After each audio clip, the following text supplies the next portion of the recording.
Hello, it's Dilruk Jayasinha. Hello, it's Sri Lankan-born, Australian-based, Melbourne residing. Hello, you're listening to... Shit. Hello, it's Dilruk Jayasinha. Hello, it's Dilruk Jayasinha here, Australian-based Melbourne stand-up comedian, and you're listening to my interview with Elaine Goodman on Gogoodman.com.au. Good afternoon and welcome to the Elaine Gogoodman Show. We have got a jam-packed show for you today. Before we do anything, let's introduce our guest for the first hour, who I let slip in the intro. Now, I'm guessing... This is just a guess off the top of my head. I haven't met him before, and I'm guessing he's kind of gangster, so this might suit him for an intro. Go, go, go, go, go, go. Is that your mic, Dilruk? It seems, I think so. That's your mic. Wow, what Yeah, that is quite... Is your plan to try and introduce the word "go" into every intro? Because see, the start of In the Club is "go, go, go." Oh, really? I think I had no idea. subconsciously you're just an egomaniac who wants as many references to yourself as possible. Have you met a radio host that isn't an egomaniac? That's true. That's true. Thanks for having me, man. That's pretty exciting. All right, we'll fade that out before it gets too sexual. Yeah, no, I did. It was a very impressive opening as well. Yeah, Nancy Cartwright. That's pretty cool, man. Yeah, I've been doing it for a little while. I'm having some fun, but yeah. So Now you can add Dilruk Jayasinha to that intro. That's right. I got you doing ID, so you're going straight to the intro. Yeah. Dilruk Jayasinha, thank you for coming on the Elaine Goodman Show. Man. Thanks for having me. I'm excited. Now, you're excited. You don't have any idea what I've got planned. Oh, no, shit. Really? Oh. Careful. You can say it once or twice, but when it gets to 3 times, that's when we start to get picky. I'll definitely be more careful than that soon.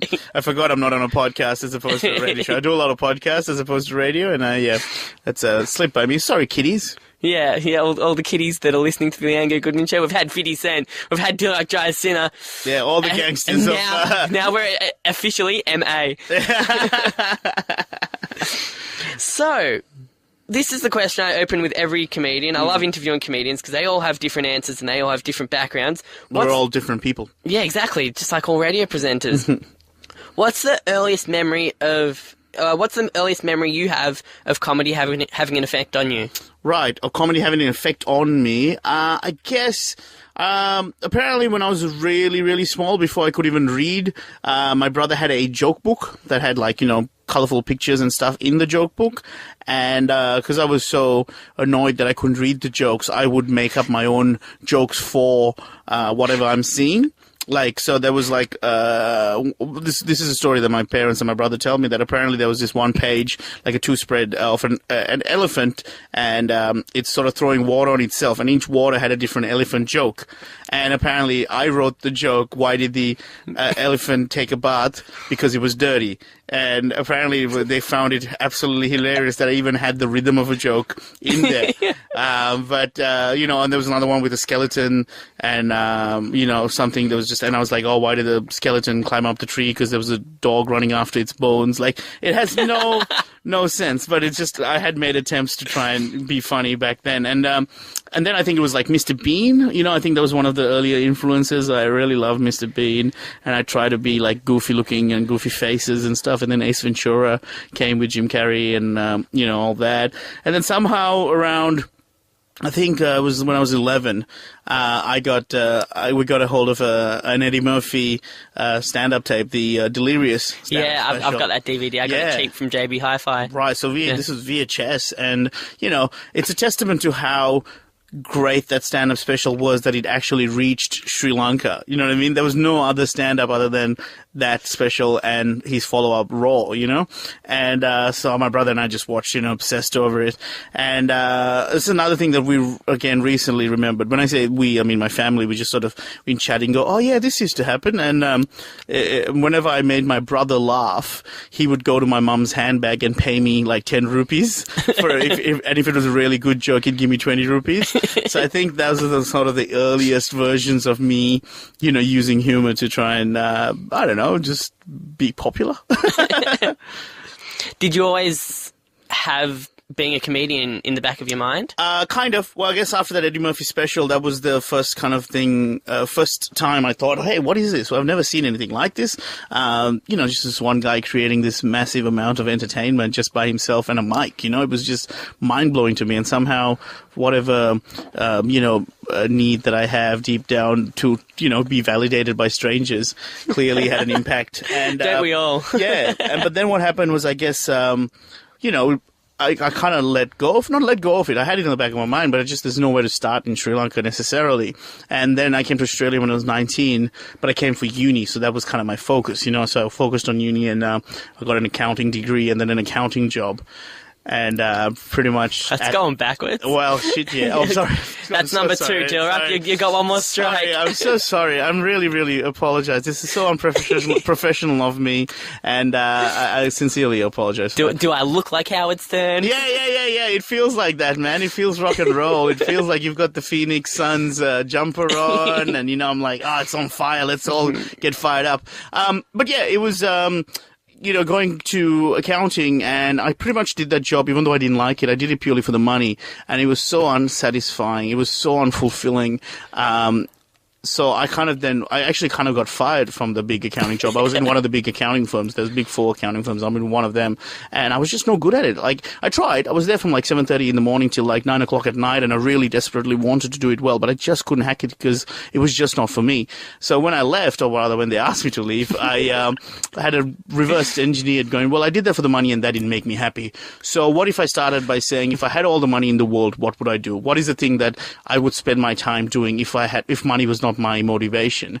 And for me, stand-up comedy popped in my head straight away, and I was like, well, I guess I'll give that a crack. And it took me about a year before I did it. I drank for about a whole year after that, where it was happy drinking, it was celebration, going, I can't believe I got my life back. I thought, man, this is 40 years of my life in accounting. That's just what I'm going to have to be doing.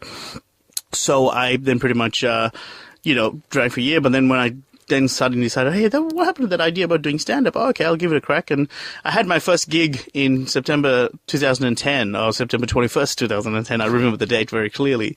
And I pretty much felt like this is for me. It was a really bad gig as well. Like, it didn't go well, but still I loved it. And that sort of told me that, hey, if at its worst you still really enjoyed it, then this is probably for you. So I asked because I went back into accounting, but at a smaller firm, like a small, with 6 people in there. And I went and told my boss I want 1 day off work because I want to focus on my comedy career. And my boss couldn't understand. He's like, what? What do you mean comedy career? He's like, yeah, I'm starting to do comedy now. And he goes, okay, so you want to sacrifice a day's pay to do something that's not paying you any money at all at the minute? I'm like, yeah, it's an apprenticeship. It's an internship. It made sense to me, and I kind of stuck with it. If we take a couple of steps back, growing up in Sri Lanka, you mentioned Eddie Murphy. So was most of the comedy that you had access to in Sri Lanka imported comedy? Was there anything that was from locally Sri Lanka? Produced? The locally produced comedy didn't necessarily appeal to me. It was very broad, and you know what it was? It genuinely felt like I always saw the punchline coming a mile away. There was nothing that surprised me with that, and I kind of, and then, once you started having, we got friends, when I was quite young, so I think around 10 or 11 again, we got friends on the telly, we got, Seinfeld. Jeez, you really didn't have faith in your own stuff, did you? No, not at all. And you know what? It shows even today. There's only a handful of people doing some really interesting, comedy stuff. There's no big scene as such in Sri Lanka. There's a lot of political satire that seems to be quite a vibrant market, for humor, which is because the politics is so complex and sometimes so dodgy and corrupt that it's use all different kinds of words. Do not go towards the swear words. Yeah. Corrupt, dodgy. Yes, correct. And I did find that it was quite fascinating how they're able to draw a lot of humor from that. And unfortunately for me, politics isn't something that I'm necessarily interested in. Growing up, I felt, because it was so corrupt, and sort of felt that no one was really doing this for the country. Everything seemed self-interest. It really put me off the whole idea of politics. It didn't matter who came into power. I just felt it was all a waste of time. So I never really got into politics, and therefore I guess, kind of stayed away from that whole Sri Lankan humor, which is, keeping keeping the bastards honest, which I hope is not in a swear word. No, that's right on the border. I did pause before I said it. Did you notice? I went, I'm going to go for it. Yeah. You can say bastards, you can't say dickheads. Oh, really? Well, you just did. It's my show.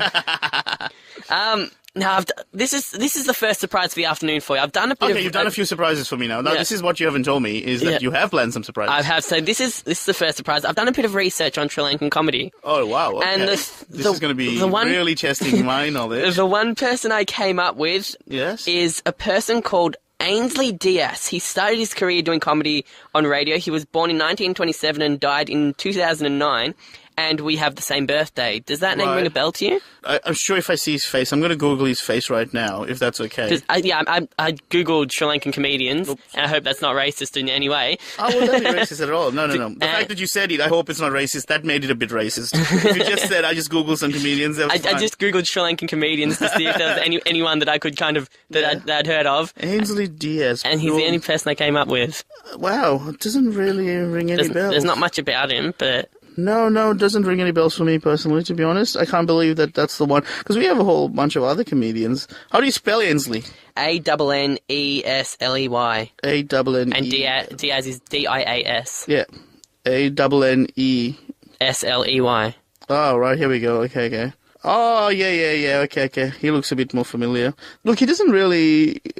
Yeah, he seems like a different generation to me, to be honest. Yeah. Like, he seems like he's back an old school kind of humorist. Definitely. And he started on radio, so that clicked with me. So. Oh, yeah. Yes. And that's the only one that Google came up with. Sri Lankan comedians, that's what I came up with. Oh, that's so disappointing. No. Was I anywhere in the running for Sri Lankan comedians? Page 9? Page 9. No, I don't know. I didn't know.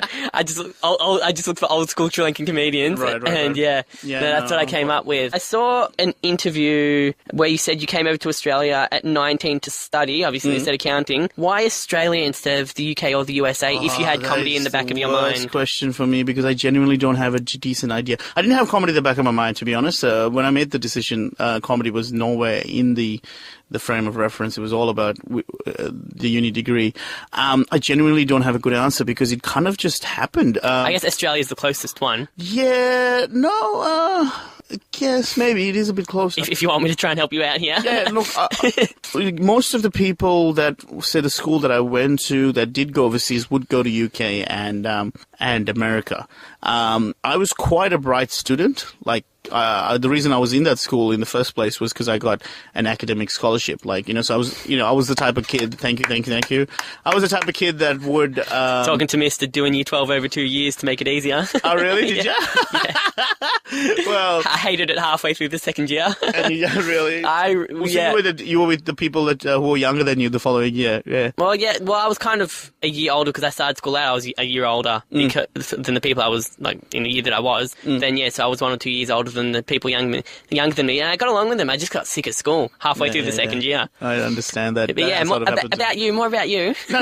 I mean, come on, this is two egos going head to head, so I understand how this is going to work.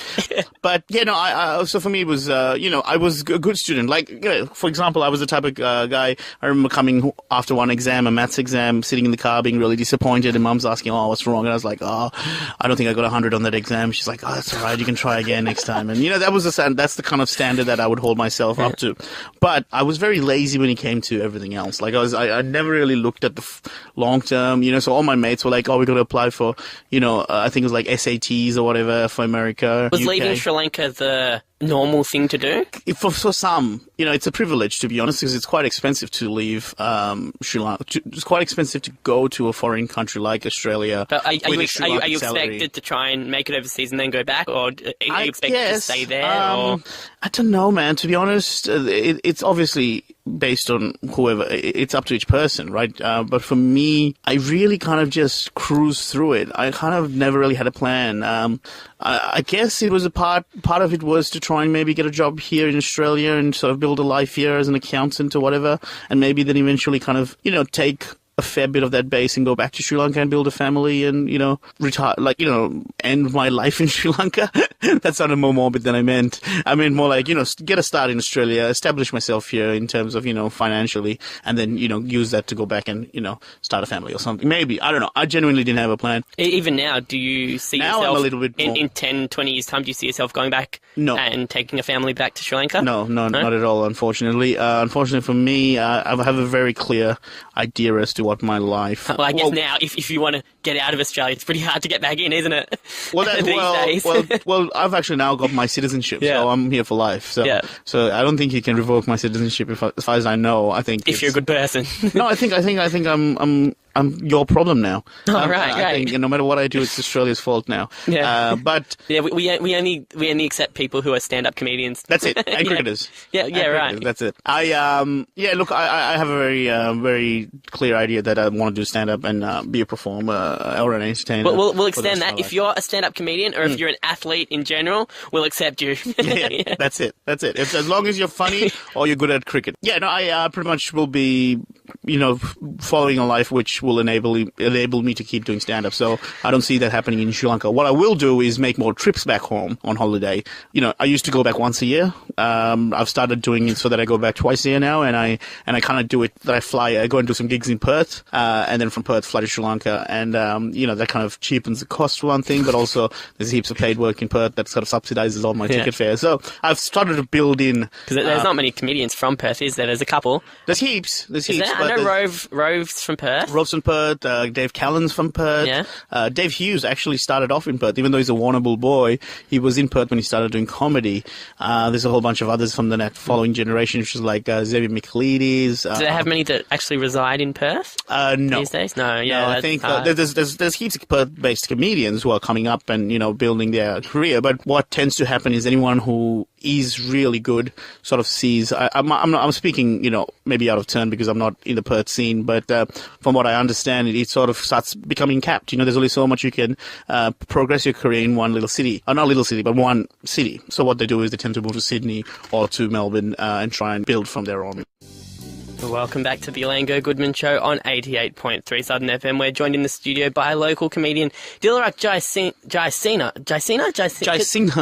But there's no G. It's an invisible G. It's what kind of rule is that? It's my one. Because I kept saying Jayasinha, but there's no G, so it's Jayasinha. I know it's really frustrating, and that's why I genuinely don't get upset if a presenter or an MC at a gig stuffs it up, because I'm like, you know what, I did it to myself. Well, I did. My generation. You should just be known as DJ. Yeah, I thought about a stage name. I started off as, Dilruk being my first name, which is actually my second name. But Dil and then space Rook. So it's like Dilruk and Rook, the last name. But then I spoke to another comedian who had changed his name because of that very reason. And he now runs into a lot of trouble because people book him under that stage name when they book flights and stuff. But there's nowhere on his passport or anything that says that's his name. I was going to say, you could just be like Dil J. Yeah. Dil J, DJ, Dilruk J. There's a whole bunch to kind of choose from. But I thought, you know what? At the end of the day, it is my name, and hopefully people there was a time when people couldn't pronounce Arnold Schwarzenegger. So I thought, okay, all right, fair enough. Let's just try and get people to adapt to me rather than the other way around. Man, your bloody big head, you're taking up all my air. I know. You weren't prepared for that. I thought my head was big. No, that's why I said I could feel it. This is going to be a great clash of the egos.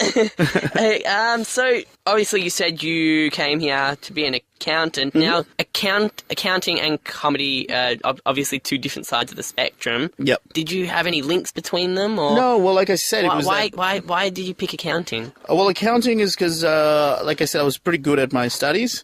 And I decided, well, I guess I could do anything I wanted. I kind of looked at it which is an arrogant thing to say, but it's true. I just was a really good student, and I could pick whatever course I wanted to do. And I just thought, look, I'll pick the one that gets me the most amount of money with the least amount of work. And accounting and finance was kind of in that ballpark. You know what I mean? Whereas you should have got a government job. Yeah, well, not as much money. You know what I mean? No?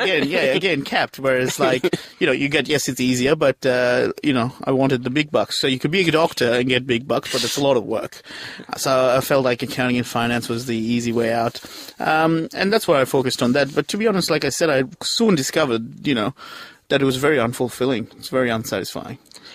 When you started doing stand-up here in Australia, what challenges did you face in trying to relate to the local crowd with your material? That's an interesting one. Because my material generally, for at least the first 4 years, I would say, I avoided doing anything that was based on my ethnicity or my background for that very reason. I felt that as soon as I spoke about anything that was ethnically based or anything from my background, it was so inherently interesting that I worried that people were laughing just because it was interesting rather than because it was funny. You know, I wanted the joke to be funny on paper and not because I'm brown, if that makes sense. I wanted it to be a joke. So I talked a lot about relationships and, a lot about, maybe things like homophobia and fairly, topics that aren't related to your race, you know what I mean? So I kind of genuinely made a conscious effort to make sure I avoided it. But as of this year, I kind of broke off those shackles and I did a show called Immigrateful, which is all about my life here in Australia as an immigrant. And that was kind of nice to play around with, certain racial topics that say, like how I'm treated at a country footy club gig or, the things that people have said to me. Those were fun areas to play in. No, that's interesting because I'd imagine when you first start out as a comedian, you may not get the choice to pick and choose what your material is. You've just got to make the audience laugh, and that's what's going to make you remembered. So was it hard to, I guess, try and censor what you were censor yourself in what you were saying? Well, and to try and not just go for it and make them laugh instead of trying to make them laugh in a smarter way. Yeah, yes and no. I guess I guess not just taking the easy road. Well, that's it. That's what I was going to say. Again, I'm going to sound very up myself or, a lot more confident than I really am. But these are certain things that are absolutely true, which is that after my first gig, I knew that this is what I want to do for the rest of my life. Well, I thought if this is going to be the rest of my life, I want to make sure that I'm going to build a foundation that I can be proud of. Rather than the quick fix. Like I wasn't rushing to be a successful comedian. I had the hunger to be a good comedian or really, there's a difference, I guess, what I saw as being successful as a comedian was to be able to do what I find funny, as a living. You know what I mean? I knew there were certain jokes that I could do that would have fast-tracked my progression, but I knew that those wouldn't have made me as happy. I came off the back of doing that accounting job, which was which I hated so much, right? And I kind of wanted to work against it. I'm like, well, now I am my own boss, so I want to make sure I do what I want to do. And maybe at the start, definitely at the start, people necessarily didn't like that, but I found a way to make my sense of humor palatable to different audiences. And that was hard, that is a challenge, I won't lie. But, I think it was worth it because, now whenever I do, I'm proud to say that there's almost not a single joke that I don't find funny myself. You know what I mean? Like everything that I say is something that if I was in the crowd, I would laugh at. Is that, I guess that's hard. If you do what you think is funny, but it doesn't come across, but it doesn't come across as funny, you only get so many chances in this industry before people won't book you anymore. Well, is that a risk you are happy to take? No, well, again, the risk is in where you test your material, I guess. The risk is, I made sure that whenever I would try something new, when I was seeing if this was going to be funny or not, it would be in a low stakes gig. So it might be a gig in front of drunk backpackers where I first get the wording correct, then it might take it to another gig where there's a little bit more people, but a bit more comedy savvy. One thing I do, when I started, I knew that I wasn't definitely not the funniest person around and definitely not the most best performer around. In fact, I would go as far as to say I don't necessarily have a talent.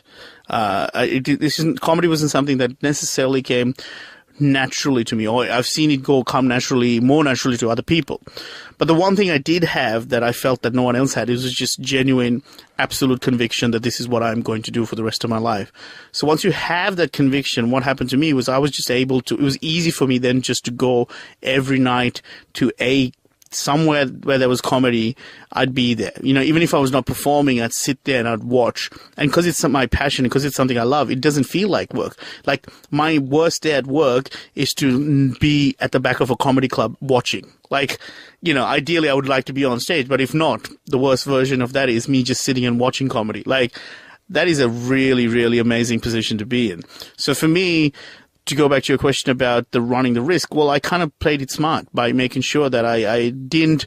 If you did stuff up, it was in the lowest amount. It was in front of the lowest amount of people. Correct, and I've always only put myself forward for the bigger gigs only when I knew I was ready, or if I was just under ready. There are certain times that I've taken certain decisions that I knew I'm not ready yet, but by locking in that deadline, I will force myself to get there. You know what I mean? So, for example, a comedy festival solo show last year, 2014, I did my first ever solo show.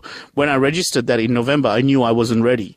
But I knew that by the time I register it and by the time I do the first 3 or 4 shows, that I will get there. So I knew, but if I didn't register it, I probably would have been still stuck in where I was at the end of 2013 rather than pushing myself to get better. And this year, your show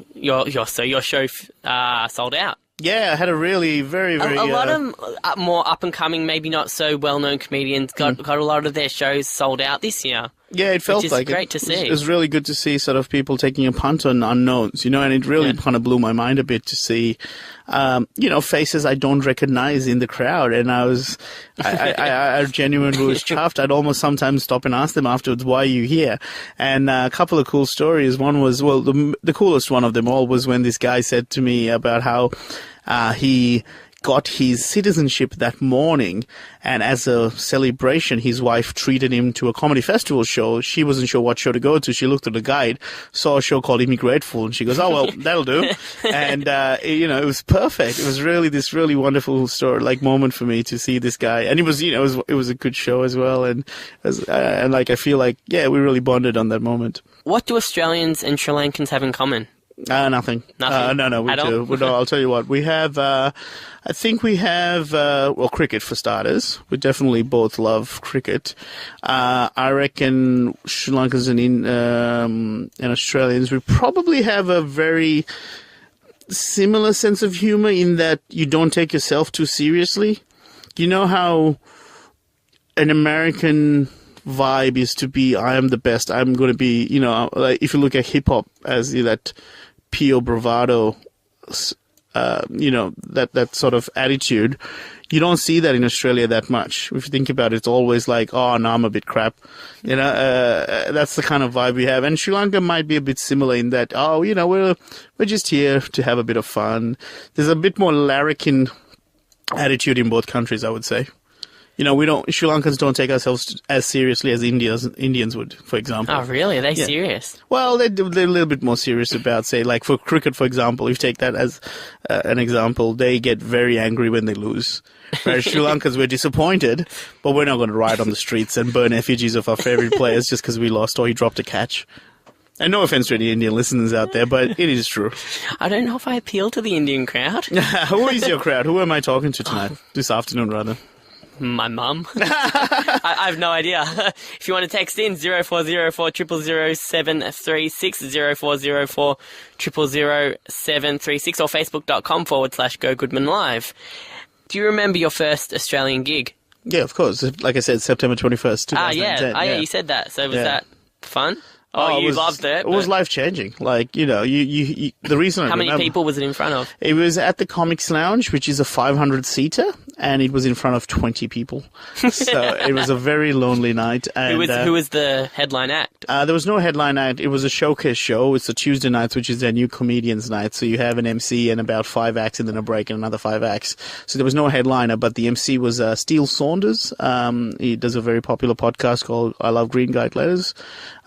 So yeah, that was quite a big moment for me. And like I said, it didn't go that great, but you know, knowing if you even sucked at it and you still want to keep doing it, that's a pretty nice feeling. How long did it take you to settle into the Australian way of thinking in order to find, you know, what makes the average Aussie laugh? I guess, you know, that, I mean, I had, so 2010 is when I did my first gig, 2004 is when I got here.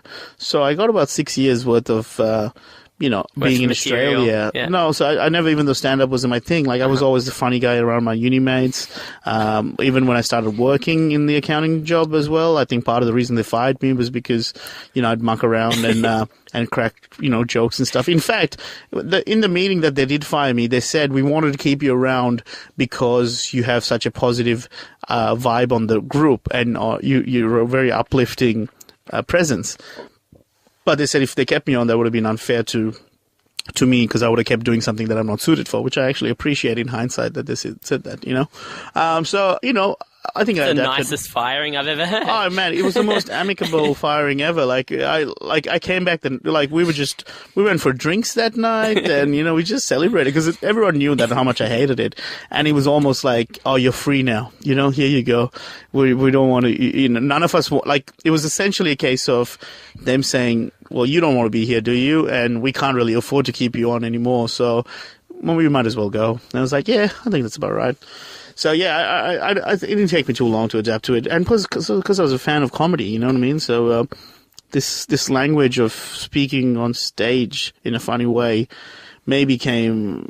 I watched so much stand up that it was there's a few universal themes in life, and if you tap into that, it doesn't matter what country you are in. Everyone's insecure, everyone's scared.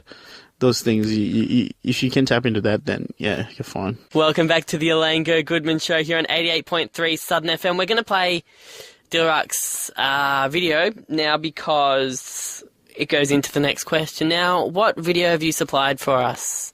Well, I think it was if I'm not mistaken, I gave you an appearance of Bill Burr, one of my favorite stand-up comedians from America at the minute, him on Conan, an appearance on Conan, and it's do you want to play it first and then chat about it? Okay. Well, yeah, we'll do that. You can run the show. Oh, well, it's up to you.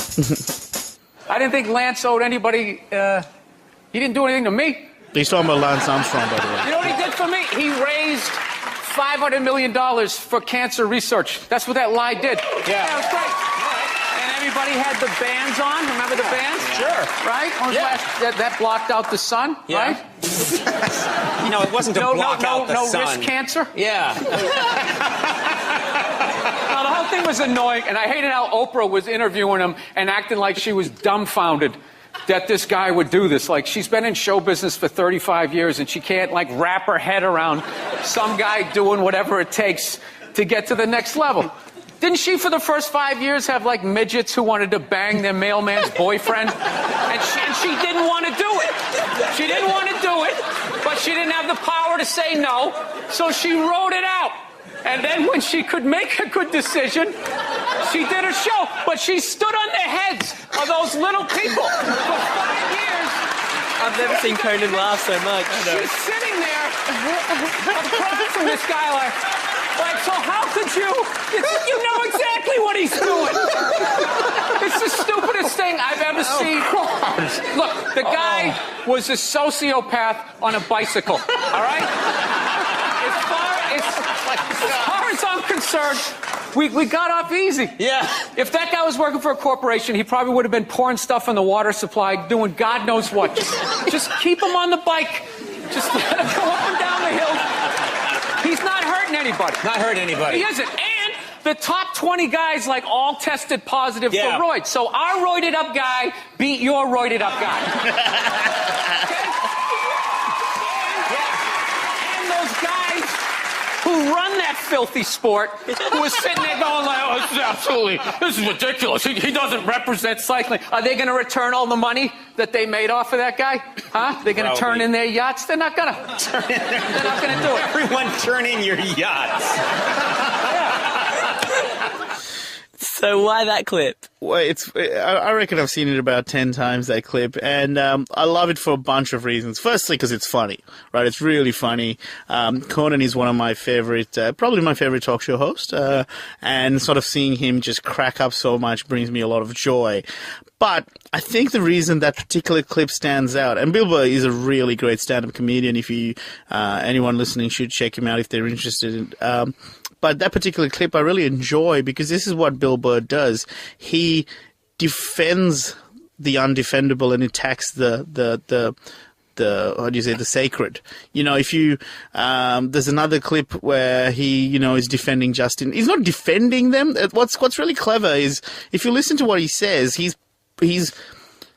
not condoning the actions of Lance Armstrong. He's just pointing out that some good has come from it. Some good, he's just there's nothing he said that I reckon there's nothing in that that clip that he said that isn't factually correct, if I'm not mistaken.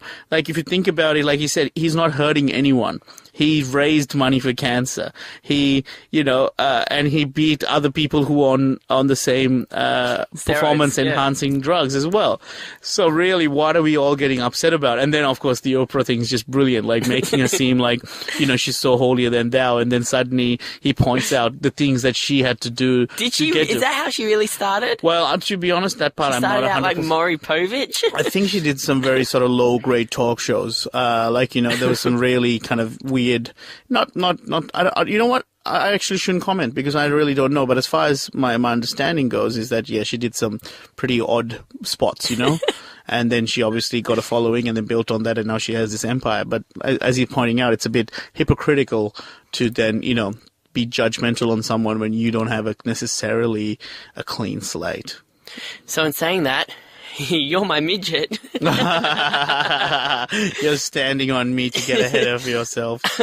What's your opinion on the Australian comedy industry at the moment? I mean, there's a lot of places where you can do stand-up comedy and gain a big crowd and build up a little following, but apart from that, we don't have a Tonight Show as such. The only places you can really go on TV are early in the morning on Sunrise or Today, or prime time at night for 5 minutes on The Project. There's a lot of radio stations around that you can get a bit of publicity, but what's your opinion on the industry at the moment in comparison to England and America, which are flooded with talk shows during the day and in prime time at night? I guess I'm a bit weird like that in the sense I don't really have a strong opinion because I'm, relatively speaking, I'm still quite new. I definitely am new. I'm coming up to 5 years this September, and in stand-up comedy or comedy words, that's still very new. I reckon you're a new comedian until you pass the 10-year mark, because the first so many years you're just struggling to figure out who you are. So that's kind of where I'm at the minute, is I don't really focus too much on the industry as a whole. I'm very kind of introspective, and I keep looking at myself, because I'm an egotistical maniac and I love looking at myself. But we can get along. I can tell. Totally, right? So it's just that I feel like it's not my place at this point to worry about where the industry is at when I am not ready to, I haven't got my clown ready yet, if that makes sense. So I'm my focus is very much bringing it back to me, going, how do I get better? How can I hit harder when I perform? How do I write a better show for next year? Those are where my focus is. But having said that, to make sure I play along with you, having a look at the industry is an interesting one, which you point out. It's so fascinating that in America you have so many talk shows. We have, Fallon, Conan, Letterman just retired with Kimmel, James Jon Corden, Stewart. Jon Stewart, and then you have all the ones during the day. You got The View. You've got, you had Queen Latifah. She got sacked. You've got Ellen. You've got there's heaps. There's so many, right? But we only get, what do we have? Nothing really. You're right. We get a couple of the American ones, and that's it. That's it. So I don't know why that's the case. I really don't understand how the industry operates at that level. I can tell you a little bit about the stand-up comedy scene in Melbourne, but really that's about as far as my knowledge really extends to. So in 5 years' time, when you do feel like you've got enough experience to try and make a bigger name for yourself and you're building up a following online, do you see yourself making it in Melbourne if there isn't a Tonight Show as such, or do you think you'll go over to America and try and get a slot on Stephen Colbert or Jimmy Fallon and try and my get a own show? Yeah, exactly. Or your own show. The Dill Show. Surely, I'm sure that when Conan retires, there's got to be filled by something. So exactly. we'll go for TBS's Dill. Yeah, I think that'll work really well. Dill Tonight. Dill Tonight. The Late Dill Show. The Dill. Late Night Dill. Late Night Dill. There you go. The Late Dill. Well, that sounds like I died. Yeah, no. Look, I definitely those are absolutely things that I would love to do. Are you one concerned day. about that now? About what? That there isn't something to somewhere to put you out on TV at the moment. Are you concerned about that being the case in 5 years' time? I don't know. I guess I should. This is where I come undone as in terms of career. I really don't think that long term. You know how we were talking about why I came to Australia and how I didn't have a plan even then. It's kind of still true for me in terms of stand up. Like my plan right now, I can tell. There's an analogy that I either read somewhere or I saw in one of those inspirational videos or whatever about when you're driving on a road that's got fog. You don't really see the full path ahead of you. You just see what's immediately in front of you, but you kind of know that you're on the right path, and that's fine as long as you can make sure you don't run into a rabbit or something on the way. That's kind of where I'm at the minute. Like, I really don't know what the big picture is at the end. I just know I'm on the right road at the minute. I know that as long as I'm working on my stand-up, as long as I'm making sure that I'm getting funnier, that whatever I need to do next will appear, and then I'll know to take that road, or shift and move as it needed. So, realistic, if I'm being 100% honest, I really don't know. I just know that, this week when I work on my stuff, I'm just going to be starting on writing some material for some particular gigs that I have that, or like I've got my Fringe Festival show coming up in September. So I'm just going to be writing towards that.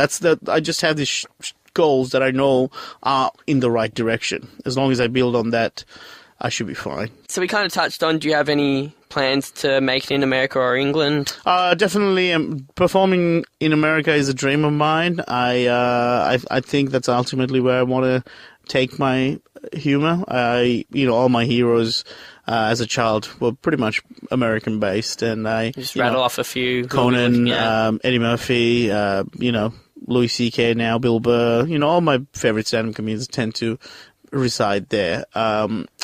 However, having said that, there is a chance I might be in UK next year, because there's a youth visa that I am now eligible to apply for as an Australian citizen. So bringing this whole conversation back 360, which gives me 2 years to work over there if I want. And I feel like maybe that it might be a shame if I don't take advantage of that opportunity. So maybe it might be worth me, applying for that and then, going to England and seeing what's, gigs over there. Gig on Graham Norton. Yeah, something like that. Correct. Yeah, or just whatever. Again, you know what? I just want to perform stand-up. Like, it's so funny. Like, I never even thought of that. For me, the idea of touring almost every day and going to different clubs around the country every day and performing is what excites me. Yeah, the Graham Norton thing and stuff will be so cool. But right now, it's just, for me, I just want to, get better as a stand-up. What's the comedy dream or goal? This is it. Right, like, being on my show, being on your show. Oh, look, I know it sounds silly, but it kind of is. For me, the end game is performing stand up. The end game is to be able to do this full time, and it's not quite there yet. Like, I still have to do a little bit of my day job here and there to keep my head head above water. Sorry, and so for me, I guess that's where I'm lucky. Like, most people get into certain things to get to that next thing. But my next thing, there's no next thing. For me, this is it. Like, it's just a different version. You don't want to really get into acting or hosting your own show? I love acting. I love hosting. Yeah? All that's there. But that's just to subsidize the stand-up. Yeah. You know what I mean? Like, if I can be a full-time comedian who, draws a crowd, no matter what city I go to, that's the dream. If there is a dream, if there is one way to put it for me is I would love to be able to go into any comedy club in the world and have a reputation that is respected enough that they let me perform that night. So my end game, my goal of performing stand-up comedy is to be able to perform more stand-up comedy.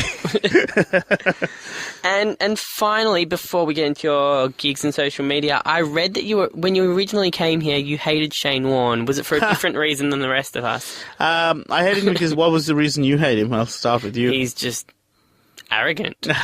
Since he lost all the weight, he's just become arrogant. He's become a Yeah, celebrity. I like him now for the arrogance, actually. God. But as a child, so growing up in Sri Lanka, do you know much about cricket, Ella? Yeah, a little bit. So 95 was a very controversial Boxing Day test match where one of our star bowlers, Muttiah Muralidharan, was caught for chucking, or rather he was called no ball by umpire Darrell Hare, and that sparked off a whole bunch of controversies and a bit of friction between the two nations.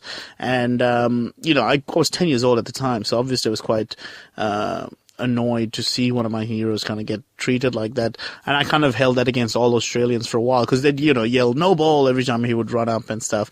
And, amongst them, Warnie, he was he was just so good for starters. He was really, really good and really dangerous bowler. But yes, he did have that cockiness and arrogance, which I didn't like as a child. But now, being someone who's arrogant and cocky myself, I respect him. Yeah, we hate people that are too good at their art. That's an Australian thing. Yeah, the tall poppy syndrome, isn't it? So, have you got any gigs coming up? Look, the best way to see what I'm up to is probably follow me on Twitter at Dilruk J on Twitter, and Instagram at Dilruk J as well, or on Facebook, which is facebook.com/Dilruk J Comedian.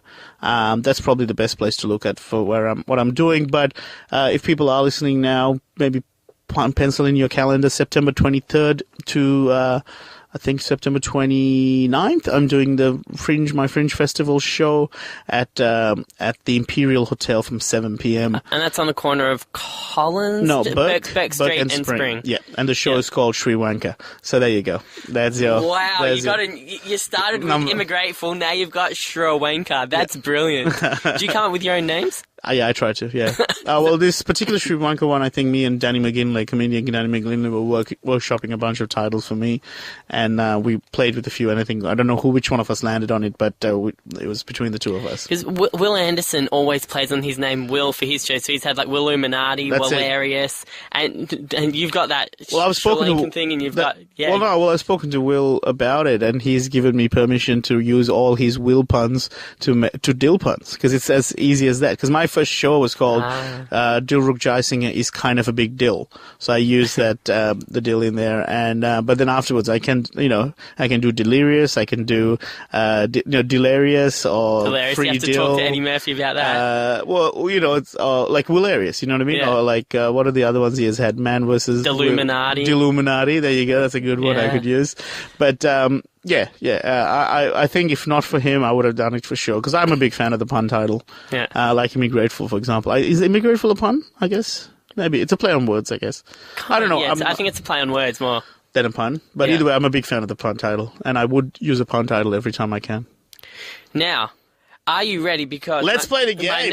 My next guest isn't here yet. He's one of my mates. He does movie reviews on my show every now and then. What's he reviewing today? Do you know what movies he's reviewing? He's doing The Avengers. Great, I saw that. Fantastic. He's doing, I think he might be doing Mad Max. Oh, probably my favorite movie of this summer so far. And he's also doing one other one. And Fast and the Furious 7, maybe?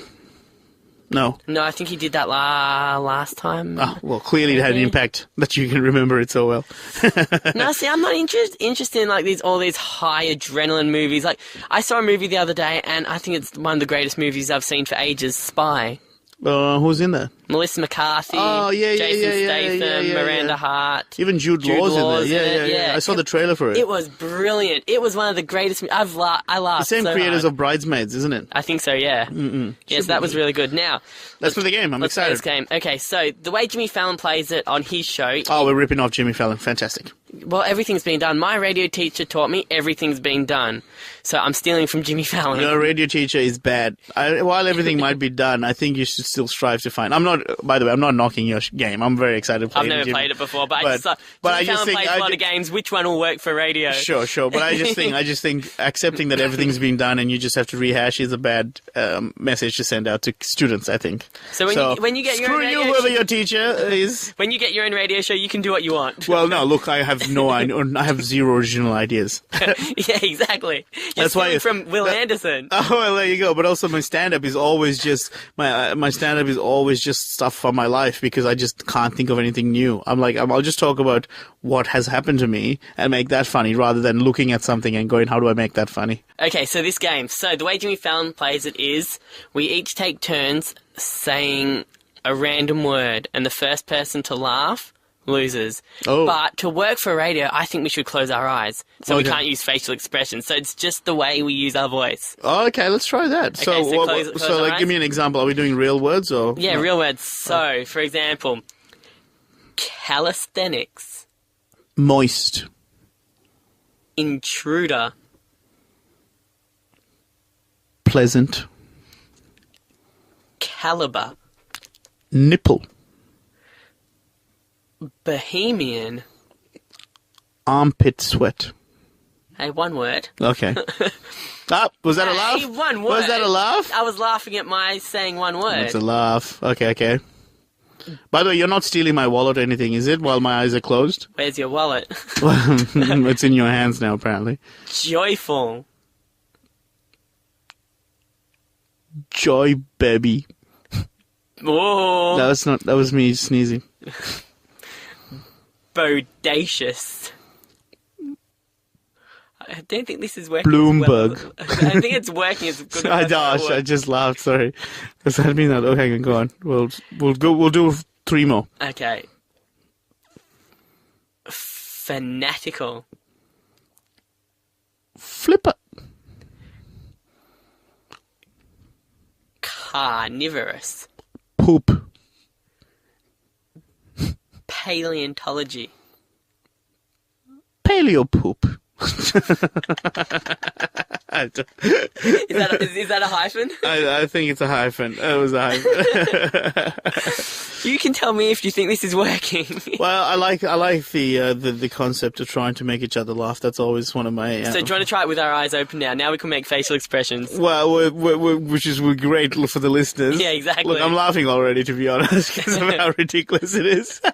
I stole from Jimmy Fallon. So in that sense, I guess we should have done the egg game. Oh, actually, I wouldn't have wanted to do the egg game, but it should be fun. What's the egg game? Where they, they have 6 boiled eggs and 6 non-boiled eggs, and they have to smash it on their head. And whoever, has the most amount of it loses. Most amount of the raw eggs loses. Oh, he played that with Anna Kendrick. Yeah. Yeah, we can't see a lot of his games. We can't really play on radio. Well, that's why you should come up with your own games. I'm not a comedian though. Yeah, but you're a broadcaster, Elaine. You need to start thinking big.